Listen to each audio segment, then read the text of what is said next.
अस्सलाम वालेकुम students, learner, friends.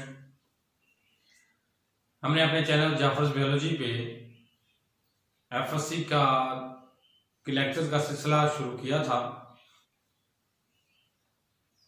और पार्ट 1 एफएससी बायोलॉजी के चैप्टर नंबर 2 पे कार्बोहाइड्रेट्स के बायोलॉजिकल मॉलिक्यूल चैप्टर है उसके कार्बोहाइड्रेट्स वाले टॉपिक को शुरू किया। Monosaccharide, oligosaccharide and then polysaccharides पे बात की। तो आज हम नया सिलसिला, नया टॉपिक चलाने लगे हैं, उस पर लेक्चर देने लगे हैं और वो क्या है, प्रोटीन्स। तो प्रोटीन पे आज का हमारा लेक्चर होगा। इस जाफर्स बायोलॉजी पे ये जो काविश हमने स्टार्ट की है, अगर आप लोगों को ये पसंद आती है, आप लोगों को ये लेक्चर पसंद आते हैं, इसको जरूर लाइक और शेयर करना मत भूलें। और जिन लोगों ने चैनल को सब्सक्राइब नहीं किया वो इसको सब्सक्राइब भी करें और बेल आइकन को प्रेस करना भी मत भूलें। तो टॉपिक है जनाब हमारा प्रोटीन्स हैं। हम जानते हैं कि ये जो प्रोटीन्स हैं ये एक ऑर्गेनिक कंपाउंड्स हैं जो कि अपने अंदर अपने स्ट्रक्चर में कार्बन और हाइड्रोजन और ऑक्सीजन जहां पे ये रखते हैं वहीं पे अपने साथ ये नाइट्रोजन को भी रखते हैं। क्या रखते हैं? कार्बन, हाइड्रोजन और ऑक्सीजन के साथ साथ नाइट्रोजन को भी अपने स्ट्रक्चर में ये रखते हैं। अब जहां पे बात आती है कार्बन, हाइड्रोजन, ऑक्सीजन और नाइट्रोजन की, तो क्या ये ओवरऑल पाए जाते हैं या फिर एक किसी सिंपल यूनिट में पाए जाते हैं? और वो सिंपल यूनिट जो है वो मिलके प्रोटीन्स को बनाता है। अगर ऐसा है कि सिंपल यूनिट्स मिलके प्रोटीन्स को बनाते हैं तो फिर पहला सवाल ये उठता है कि वो सिंपल प्रोटीन्स के यूनिट्स हैं क्या? वो सिंपल यूनिट्स जो प्रोटीन्स को बनाते हैं उनको अमीनो एसिड्स कहते हैं। उनको किस नाम से जाना जाता है? अमीनो एसिड्स के नाम से जाना जाता है। और amino acids will be called as building block unit of proteins. Proteins के बिल्डिंग ब्लॉक यूनिट्स हैं ये तमाम जो अमीनो एसिड शामिल होते हैं प्रोटीन बनाने में, वो मिलते हैं एक दूसरे के साथ और एक दूसरे के साथ मिलने के नतीजे में वो बॉन्डिंग बनाते हैं और उस बॉन्डिंग के नतीजे में एक प्रोटीन जो है वो वजूद में आता है।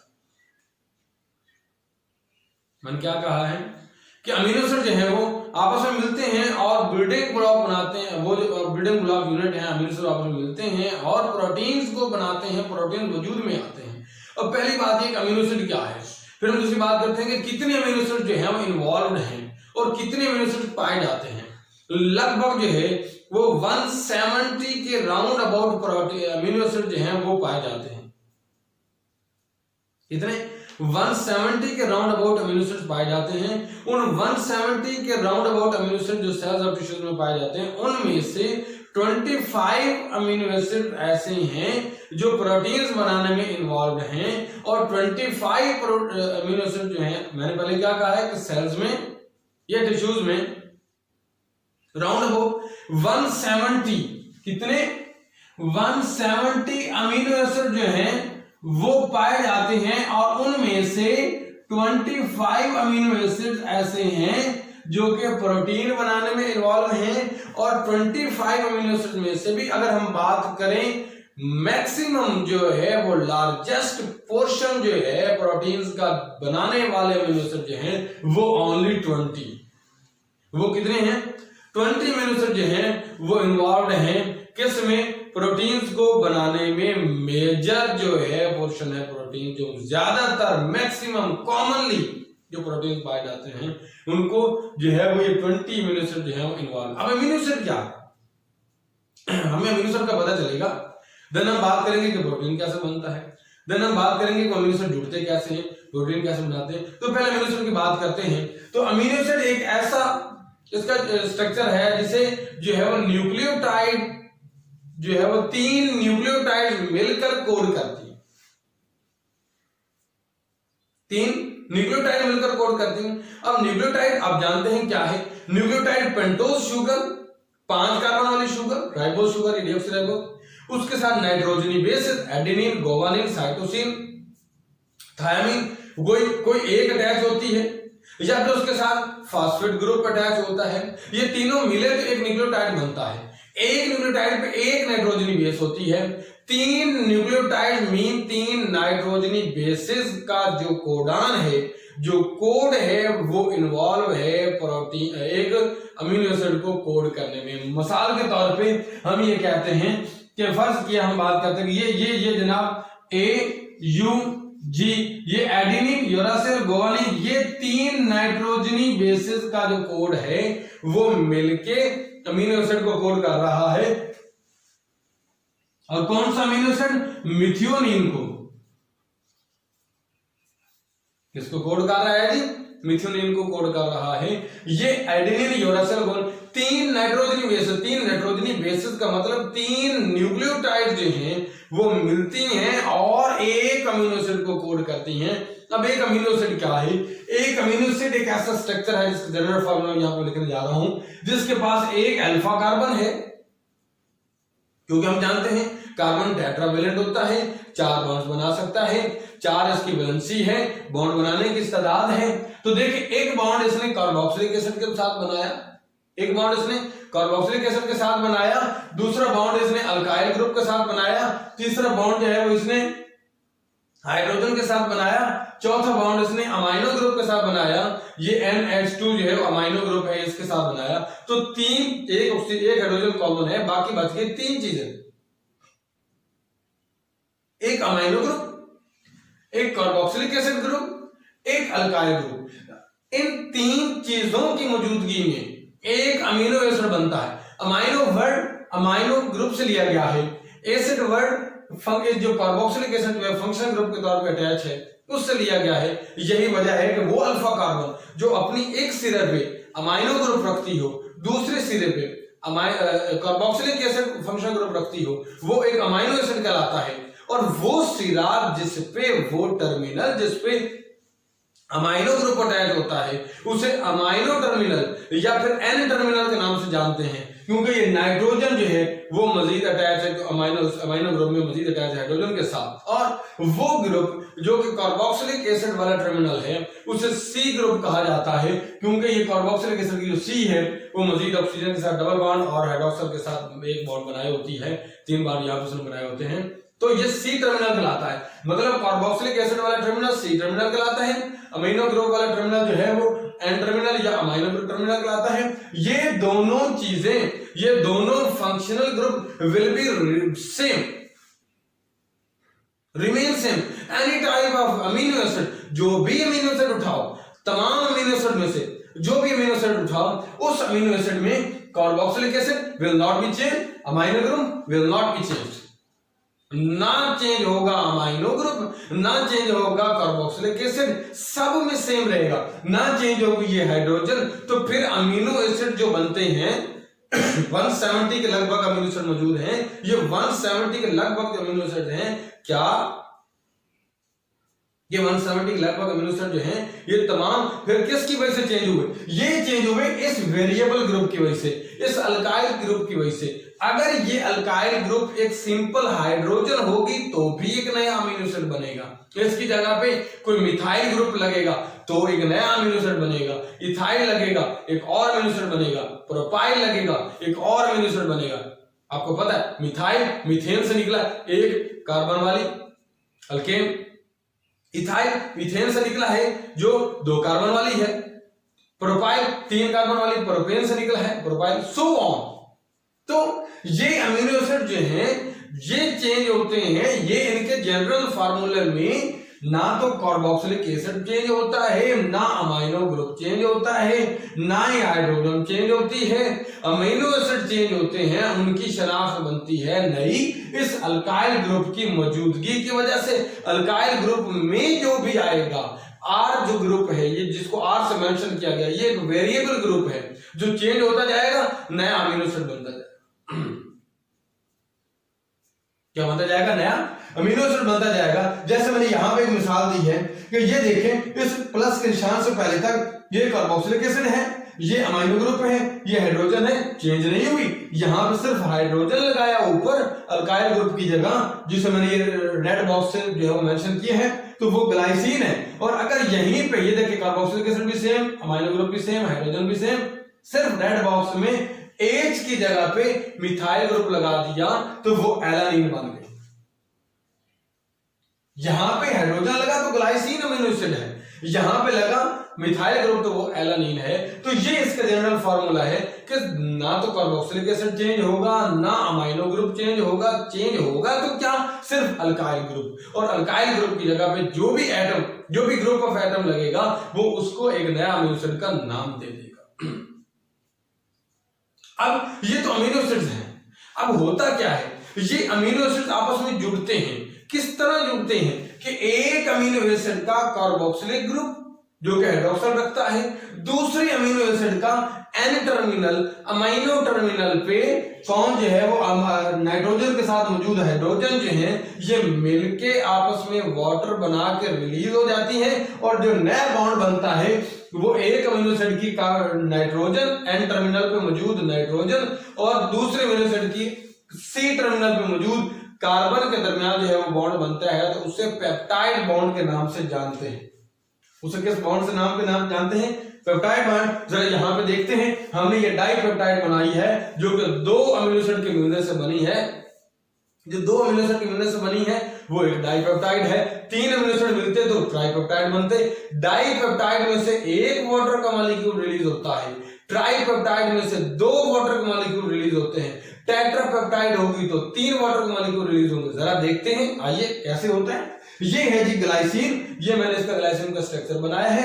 ये कार्बोक्सिलिक एसिड, ये अल्फा कार्बन, ये एन टर्मिनल जिसमें अमीनो ग्रुप है, ये आर, ये वाली जगह आर में मैंने इसको चेंज किया और वहां पे क्या है हाइड्रोजन मौजूद है। उसके बाद क्या होती है, जरा इसके बाद आप देखें, मैंने दूसरा अमीनो एसिड लिया एलानिन का, उसके पास ये कार्बोक्सिलिक एसिड है, उसके बाद इसके बाद जो है वो नाइट्रोजन ग्रुप है, अमीनो ग्रुप एन टर्मिनल पे H, ये सेम, ये तीनों सेम। ये देखिए 1 2 3 1 2 3 ये तीनों सेम। वेरिएबल क्या है, आर ग्रुप है। यहाँ पे आर ग्रुप की जगह पे हाइड्रोजन लगी है, यहाँ पे आर ग्रुप की जगह पे मिथाइल लगा है। अब ये एलानिन है, ये ग्लाइसिन है। अब होता क्या है कि इसका ये एन टर्मिनल पे मौजूद ये हाइड्रोजन और इसके कार्बोक्सिलिक एसिड टर्मिनल पे सी टर्मिनल पे ये हाइड्रोक्सल, ये हाइड्रोजन और ये हाइड्रोक्सल मिलकर बना देंगी क्या, वाटर। ये वाटर रिलीज हो जाएगा। अब जब ये रिलीज होंगी तो इस एन का जो बॉन्ड था,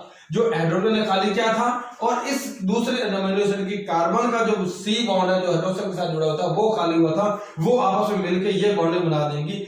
ये नाइट्रोजन एलानिन की है, ये कार्बन जो है ये सी टर्मिनल जो है वो ग्लाइसिन का है। तो ये इनके दरमियान बॉन्ड बन गया नाइट्रोजन और कार्बन के दरमियान। ये जो बॉन्ड बना है इस बॉन्ड को हम क्या कहेंगे, पेप्टाइड बॉन्ड कहेंगे। और जब ये ग्लाइसिन और एलानिन दो अमीनो एसिड आपस में मिले एक डाइपेप्टाइड बना, और वो क्या है, ग्लाइसाइल एलानिन। डाइपेप्टाइड कौन सा बना, ग्लाइसिन और एलानिन के नतीजे में मिलने से एक ग्लाइसाइल एलानिन बना। अब अगर तीसरा अमीनो एसिड आता है तो वो इसके सी टर्मिनल से अटैच होगा, चौथा आएगा तो वो भी सी टर्मिनल से अटैच होगा, पांचवा आएगा तो सी टर्मिनल से अटैच होगा। मतलब ये है कि आप ये समझें कि हर आने वाला अमीनो एसिड उसकी जब भी पहले से मौजूद अमीनो एसिड के साथ एडिशन होगी, या फिर वो मैं यूं कहूं कि जो भी अमीनो एसिड आके अटैच होगा पहले से मौजूद अमीनो एसिड के सी टर्मिनल से ही अटैच होगा। पहले से मौजूद अमीनो एसिड के सी टर्मिनल से अटैच होगा। मतलब मैं यूं कहूं कि चूंकि अमीनो एसिड को जोड़ने वाला बॉन्ड पेप्टाइड बॉन्ड है, तो हमेशा हर new peptide bond protein formation के दरमियान हर न्यू पेप्टाइड बॉन्ड जो है वो पहले से मौजूद अमीनो एसिड के सी टर्मिनल से ही बनेगा। पहले से मौजूद अमीनो एसिड के सी टर्मिनल पे बनेगा। मैंने दो बातें की, एक बात कि पहले से मौजूद अमीनो एसिड के सी टर्मिनल पे हर न्यू पेप्टाइड बॉन्ड बनेगा, और जो बन गया उसके बाद जो नया पेप्टाइड बनेगा वो उस पे बनेगा, जो बन गया उसके बाद नया पेप्टाइड। मतलब यहां पे तीन अमीनो एसिड जुड़ते हैं तो तीसरे पे फिर नया पेप्टाइड बनेगा, चौथे जो मतलब चौथा जुड़ने लगा, तीसरा जुड़ता है तो दूसरे के साथ दूसरे के सी टर्मिनल पे बनाएगा, तीसरा जुड़ गया तो चौथा जुड़ना है तो तीसरे के सी टर्मिनल पे बनाएगा, पांचवें जुड़ना है तो चौथे के सी टर्मिनल पे पेप्टाइड बॉन्ड बनाएगा, छठे में जुड़ना है तो पांचवें अमीनो एसिड के सी टर्मिनल पे वो पेप्टाइड बॉन्ड जो है वो बनाएगा। ठीक है, अब बात क्या है कि चूंकि ये अमीनो एसिड आपस में जुड़ रहे हैं, ये जुड़ते कहां पे, ये अमीनो एसिड कहां पे जुड़ते हैं, राइबोसोम पे। राइबोसोम दो जगह पे मौजूद हैं, या फिर रफ एंडोप्लाज्मिक रेटिकुलम पे मौजूद हैं, या फिर वो मौजूद है किस पे, साइटोप्लाज्म में आजादाना मौजूद है, ग्रैन्युलर स्ट्रक्चर के मौजूद में है। राइबोसोम जो कि प्रोकैरियोट में 70s के हैं, यूकैरियोट में 80s के हैं, वो यहाँ पे राइबोसोम जो है, ये राइबोसोम का मकाम है, ये वो राइबोसोम की जगह है जहां पे प्रोटीन सिंथेसिस हो रही है, जो प्रोटीन की फैक्ट्री का है वो राइबोसोम है। वहां पे क्या होगा, ये अमीनो एसिड आपस में जुड़ते हैं, राइबोसोम के मकाम पे पेप्टाइड बॉन्ड फॉर्मेशन होती है। राइबोसोम के मकाम पे अमीनो एसिड जो है वो आपस में जुड़ते हैं, राइबोसोम के मकाम पे पेप्टाइड बॉन्ड बनते हैं, राइबोसोम के मकाम पे डाइपेप्टाइड बनती हैं, राइबोसोम के मकाम पे प्रोटीन फॉर्मेशन होती है। दो पेप्टाइड जुड़ी तो डाइपेप्टाइड, तीन जुड़ी तो ट्राइपेप्टाइड, चार जुड़ी तो टेट्रापेप्टाइड, पांच जुड़ी तो पेंटापेप्टाइड, ज्यादा सारी जो है वो अमीनो एसिड जुड़ी तो एक पॉलीपेप्टाइड बना, एक पॉलीमर बना। तो वो पॉलीपेप्टाइड जो है उसमें ज्यादा सारी पेप्टाइड बॉन्ड फॉर्मेशन होगी, पेप्टाइड बॉन्ड लिंकेजेस होंगी, तो हम उसको क्या कहेंगे कि वो एक पेप्टाइड लिंकेज बन चुका है जो कि ज्यादा सारे अमीनो एसिड्स को जोड़ता है।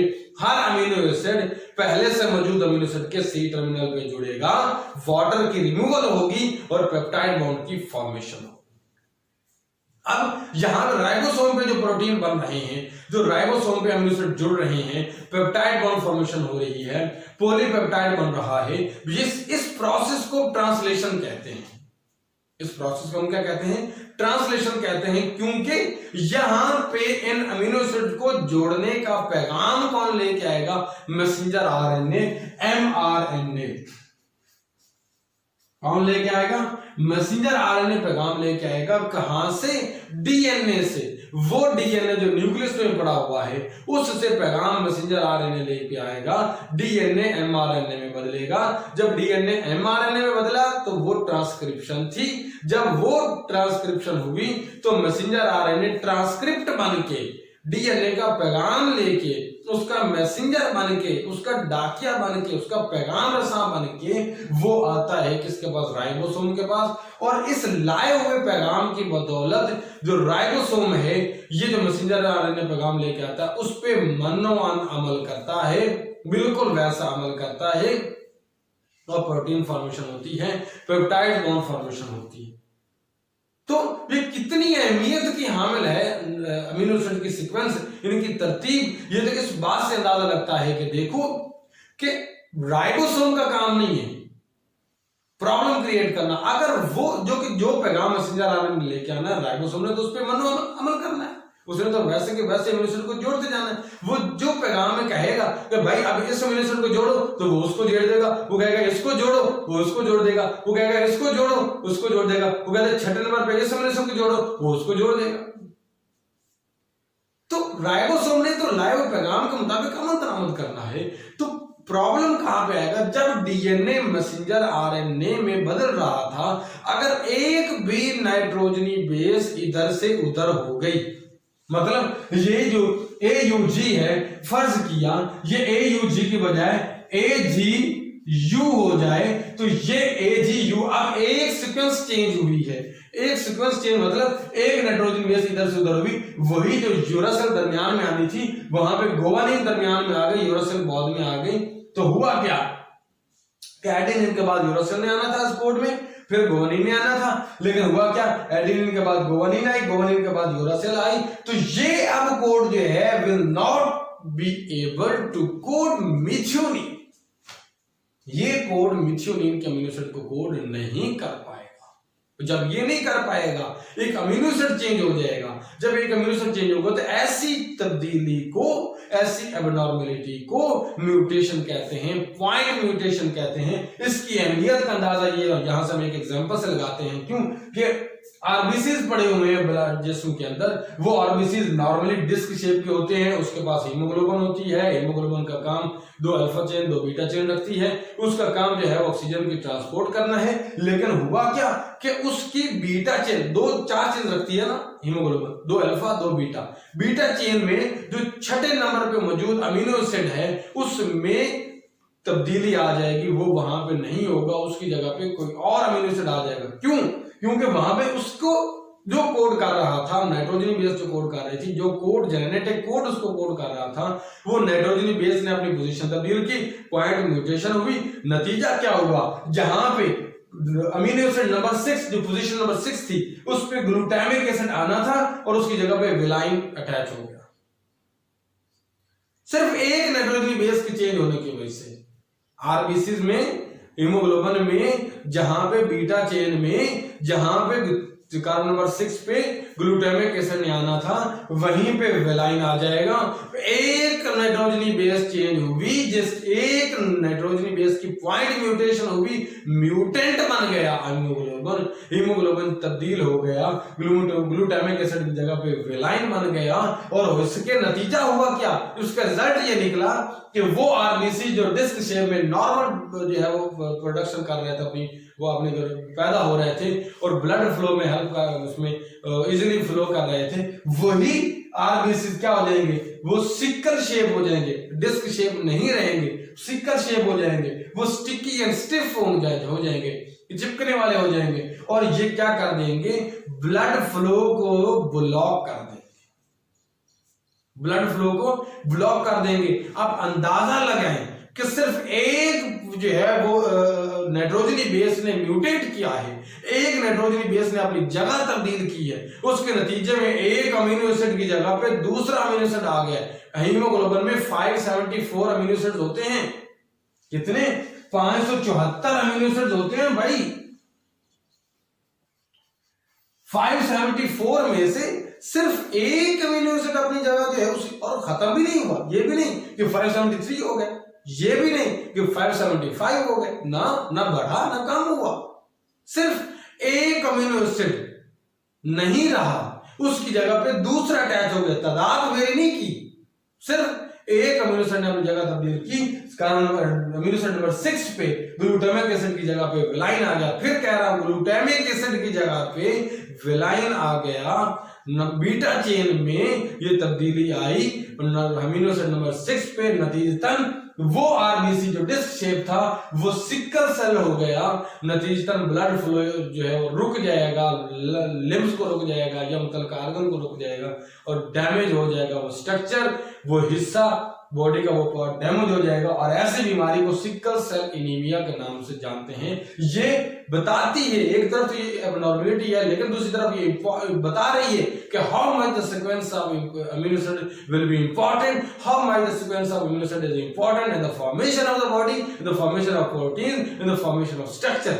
This was all about the lecture. इंशाल्लाह हम नेक्स्ट लेक्चर मिलेंगे, प्रोटीन के स्ट्रक्चर्स की हम बात करेंगे, उसकी टाइप्स के बारे से और इसकी जो है वो आगे बात करेंगे, कौन कौन सा प्रोटीन कौन कौन से फंक्शन इन्वॉल्व हैं। आप जाफर बालाजी को सब्सक्राइब करना मत भूलिएगा। अल्लाह हाफ़िज़।